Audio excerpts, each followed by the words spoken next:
जयंती एकाकी तलाव आटून गेलं ग, सारं पाणी गाठून गेलं.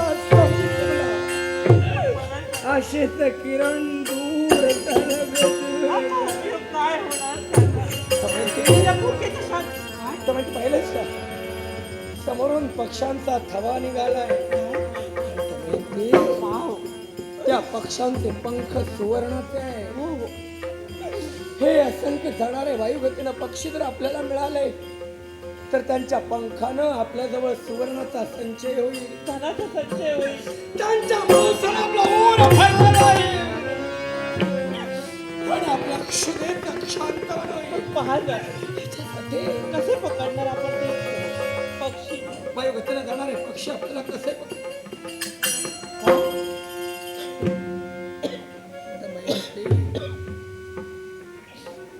राजानं सार राज्य गमाविलं ग, आणि एक उत्तरीय देहावर धारण करून एक वस्त्र नळराज वनवासाचा मार्ग स्वीकारण्यासाठी सिद्ध झालाय. हे एक वस्त्र म्हणजे एक उत्तरीय माझ्या देहावर आहे. भुके पुढे माणसाला लाज नसते ग. भुकेसाठी माणूस वाटेल ते करू शकतो, आणि या निर्जन वस्तीत तर तुझ्या माझ्या व्यतिरिक्त कोणीही नाही. म्हणून लज्जा दूर ठेवून माझ्या देहावर एक वस्त्र आहे. एक उत्तरीय पक्षांच्या देहावर टाकण्यासाठी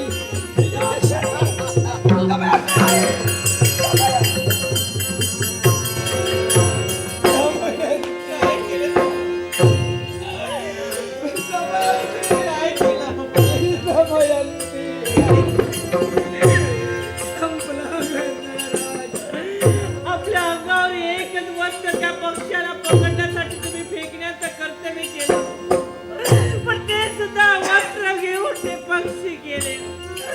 आणि तुमची लाज राखण्यासाठी अखेर माझ्या पदराला तयार झाले. एकदा का दुर्दैवाचं दशावतार माग लागलं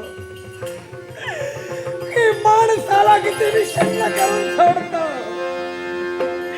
याचं चालत बोलत चित्र नळराजाच्या डोळ्याच्या बरोबर राहिलं. एकच वस्त्र माझ्या देहावर होत, भुकेसाठी लाज नाही पत्र, आणि ते वस्त्र त्यांच्या अंगावर फेकिलं खरं, पण ते सारे पक्षी माझं वस्त्र घेऊन दूर दूर पळून गेले. आपण आता अशा आणि झाला नळराज नग्न झाला, नग्न झाला, विवस्त्र झाला. मला सांगा, अशा अवस्थेत कुठे जाणार आपण? पण तुझ्या पदरानं माझी लाज राखीले. चारी बाजूला काळोखा अंधार पडू लागलाय. सूर्यनारायण पश्चिम शिजाकडे गेले. संपूर्ण दिवस चालून चालून हा देह थकलाय. आता संपूर्ण रात्र या कोणा स्तरावर झोपून तुला आणि मला घालवायचे. आजची संपूर्ण रात्र या गवतावर झोपून आपल्याला घालवायचे. दुर्दैवाचा फेरा पहार उलट्या गतीला आहे.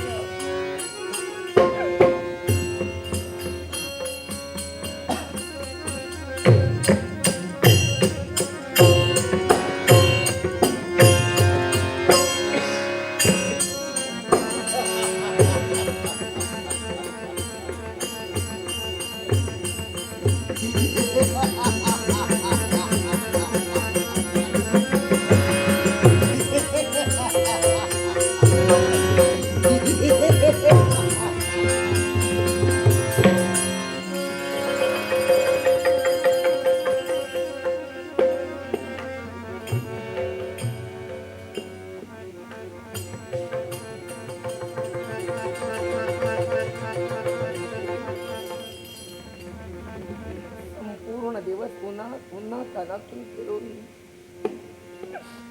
या सुकुमार त्याला फार श्रम झाले ग. तृणासनावर पडता क्षणी क्षणार्धात निद्राधीन झाली. पण विचारानं विचारवंत बनलेला नळराज निद्रेच्या आधी नाही जाऊ शकत. निद्रा पार पारखी झाले नळराजापासून. दमयंती, ही संधी या नळराजाला ग. जगातील कुठल्याही पतीनं पत्नीच्या बाबतीत जे घडविलं नाही तेच नळराजाला घडवायचे. आणि ते सुद्धा का? राहत माझे दोन जीव आई बापाच्या प्रेमासाठी आपापले आशाभूत वदनानं सारीकडे पाहण्याचा प्रयत्न करत असतील. धेन वस्ताची ताटात तूट नाही करायची ग, मला नाही करायची. माझे बाळ इंद्रसेना फार अल्पवयीन आहे ग, फार अल्पवयीन आहे. आणि म्हणून तिच्यासाठी या बापाला हात वेगळ्या तऱ्हेनं झगडावं लागणार आहे. आणि तो कोणत्या प्रतीनं झगडणार आहे? तर या घनदाट अरण्यात दमयंतीचा मी त्याग करणार आहे.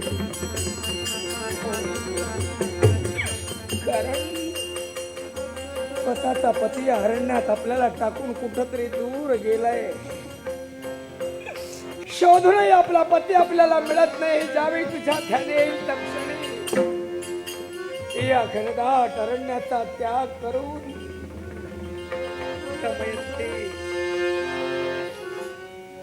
तुझं मन ओढ घेईल ते त्या दोन जीवांकडं. बाळ इंद्रसेन आणि इंद्रसेना यांना पाहून तरी आपल्या मनाचं समाधान करण्यासाठी तू तुझ्या मातूला गृहीत असेल. आईच्या प्रेमासाठी हपापलेले दोन जीव मूर्तिमंत आपल्या आईला पाहता क्षणी हर्ष भरीत होतील ग. खरंच पुन्हा सांगतोय का तुला, बाळ माझी इंद्रसेना फार लहान आहे ग, फार लहान. अल्पवयीन माझ्या पोरीला आज आईच्या प्रेमाची नितांत गरज आहे. दमयंती, नितांत गरज आहे. म्हणून या क्षणी या घनदाट अरण्यात हतभागी नळराज स्वतःच्या प्रिय भार्येचा त्याग करण्यासाठी शीत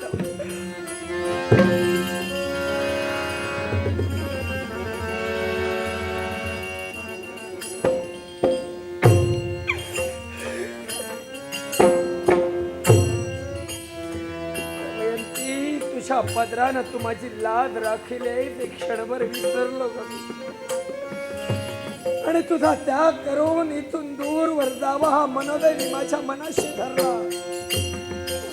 पण या क्षणी तुझा हा पदर म्हणजे तुझी आठवण माझ्या बरोबर घेऊन नळराज तुझा त्याग करण्याचा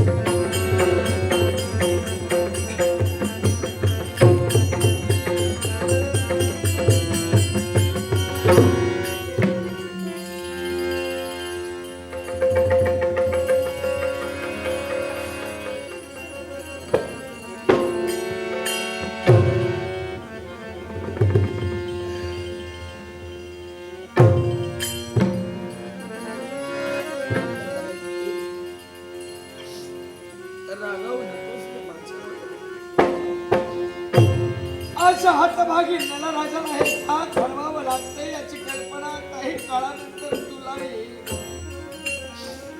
माझ्या दोन मुलांसाठी या क्षणाला नळराजा घरदार दमयंती तुझा त्याग करतोय.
कंटकातून या राणा वनातून आम्ही फिरत असताना भुके नजीव व्याकुळ झाला म्हणून या तृणास्थळावर विश्रांती घेत असताना माझा गाढ मला निद्रा लागली.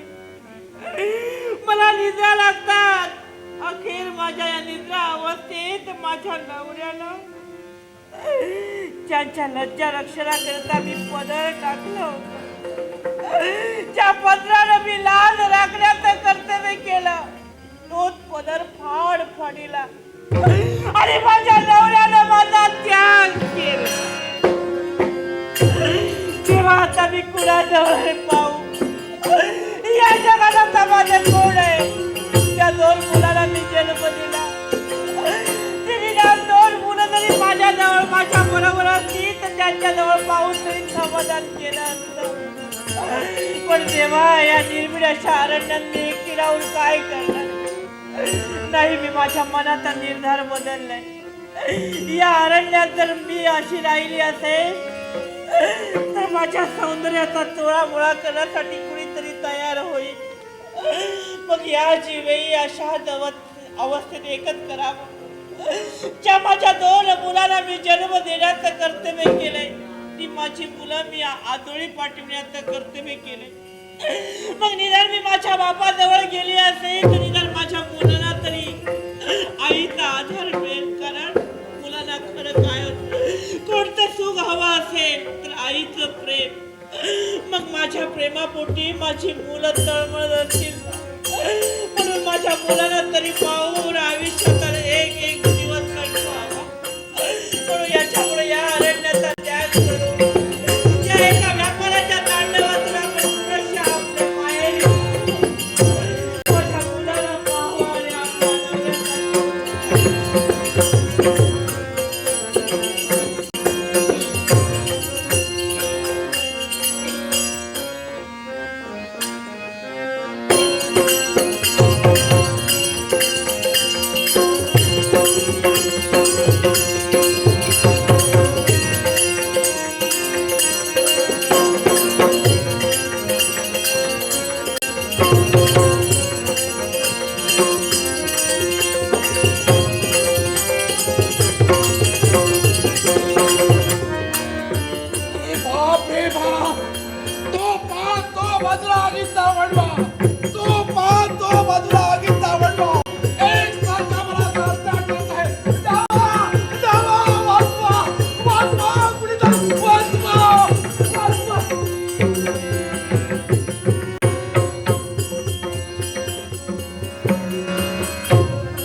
चारी बाजूला अरण्याला वणवा भडकला. अग्नी प्रज्वलित होता. क्षणी आपण त्याच्यात भस्मसात होतोय असं त्यावेळी तुम्हाला वाटलं. तक्षणी आर्त स्वर आपल्या मुखातून बाहेर पडले. धावा वाचवा, या अग्नीतून कृत्रिमाची मुक्तता करा. नैषधी नरेश नळराजानं आपल्याला वाचविण्याचं कार्य. राजा, अरे धन्य धन्य आहे. स्वतःचा जीव धोक्यात घालून दुसऱ्याचा प्राण वाचवणारा. वा वा, धन्यवाद देतो तुला. पण राजा मला सांग, हा, तू माझ्यावर उपकार केलेस. या भडकलेल्या आगीच्या ओंडव्यातून मला तू वाचविलास. मग माग, तुला का हवा असेल ते या कोटकनाथ देवतेकडून माग. असेल ती इच्छा पूर्ण करायला तयार आहे. आशेनं मी नाही वाचविला आपल्याला. माणुसकीच्या धर्माचे जतन माझ्याकरवी झाले. मी माझं स्वकर्तव्य पार पाडलेलं आहे. कोणत्याही पारितोषिकाची अभिलाषा नाही मला. पण हे माझं वनवासी जीवन सुखकर व्हावं.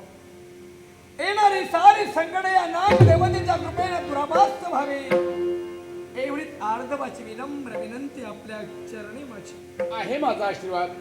मग राजा, जर का माझ्या जवळ तुला कोणतीच अपेक्षा नसेल तर मी जे तुझ्याजवळ मागेन ते मला देशील का?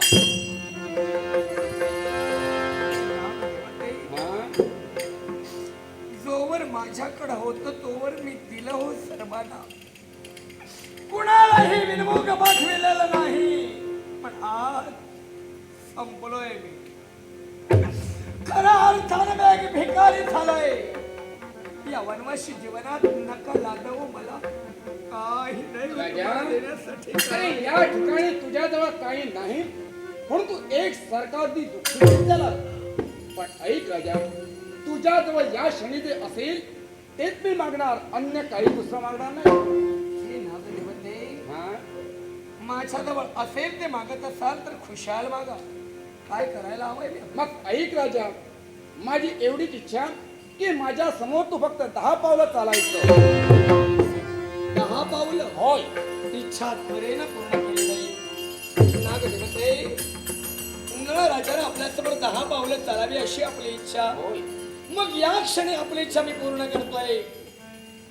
एकम, दोहम, तृतीयकम, चतुर्थम, पंचम, षष्टम, सप्तम, अष्टम, नवम, दशम.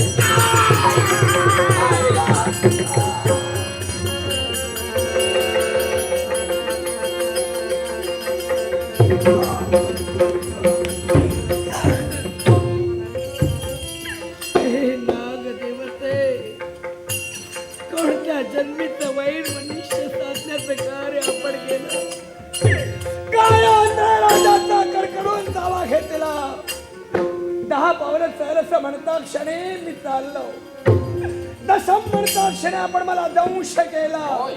का का दंश मग केला? ऐक राजा, तुला दंश केला एवढ्यासाठी की याच्यात तुझं हित आहे, तुझं अनहित नाही. म्हणजे कारण तुला दंश केल्यामुळं तुझा संपूर्ण देह काळाने पडणार आणि या विश्वात कुठेही जरी गेलास तरी तुला कुणी ओळखणार नाही, तुझी निंदा नाराजगी कुठं होणार नाही. हा संपूर्ण देह तुझा विषबाधा होणार नाही. मुळीच विश्वात होणार तर नाही. या विषयानं मी विद्रूप होणार आहे. होय. ध्यान कुरूप बनणार आहे, विद्रूप होणार आहे. नळराज एक सर्व सुख संपन्न युक्त जीवन जगणारा राजकर्ता अधिकारी झालाय. म्हणून समाजरूपी भयाला राक्षस माझ्या डोळ्यांसमोर जो उभा राहणार होता, हा. तो या तुमच्या काव्यानं माझ्या समोर कुणीही उभा राहणार नाही. कोणी उभा राहणार नाही आणि कारण- शहाण्याचं निषिद्ध होणार नाही. मुळात मला कुणीच ओळखणार नाही. म्हणजे आपला चावा एक वरदान ठरून जाणार आहे. सर्वांग कसं काळ ठक्कर पडत चाललंय. नराज विद्रूप होणार आहे, नराज रूप बनणार आहे. पण बोला. ज्यावेळी माझं पूर्व स्वरूप मला हवंसं वाटेल तेव्हा मी काय करावं. मग ऐक राजा, हा. पूर्व स्वरूपाची जळ तुला करत असेल आणि या स्थितीत जे तुला हवं असेल ते साध्य झाल्यानंतर पुन्हा तुझं खरं स्वरूप पाहिजे असेल त्यावेळी माझं स्मरण करायचं आणि या भातुरी शालू तुझ्या संपूर्ण देहावर ठेवायचं. तत्क्षणी मला पूर्व स्वरूप प्राप्त होईल. मी खरा ठिकाण बदला जाणार आहे. मी विद्रूप होणार आहे, कुरूप बनणार आहे, कुणी मला ओळखणार नाही. नराज विद्रूप होणार आहे.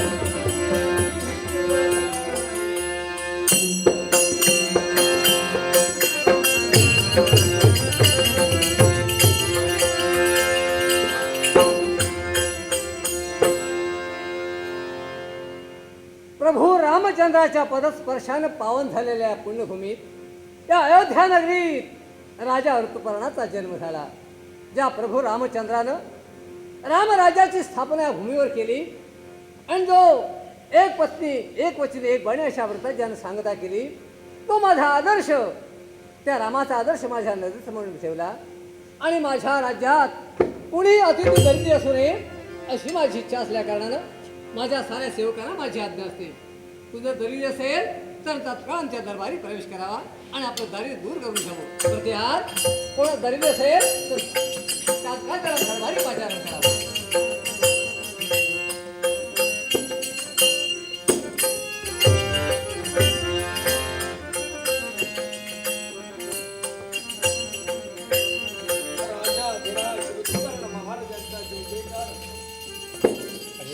राजाधिराज ऋतुपर्ण महाराजांचा जयजयकार असो. अभय आहे.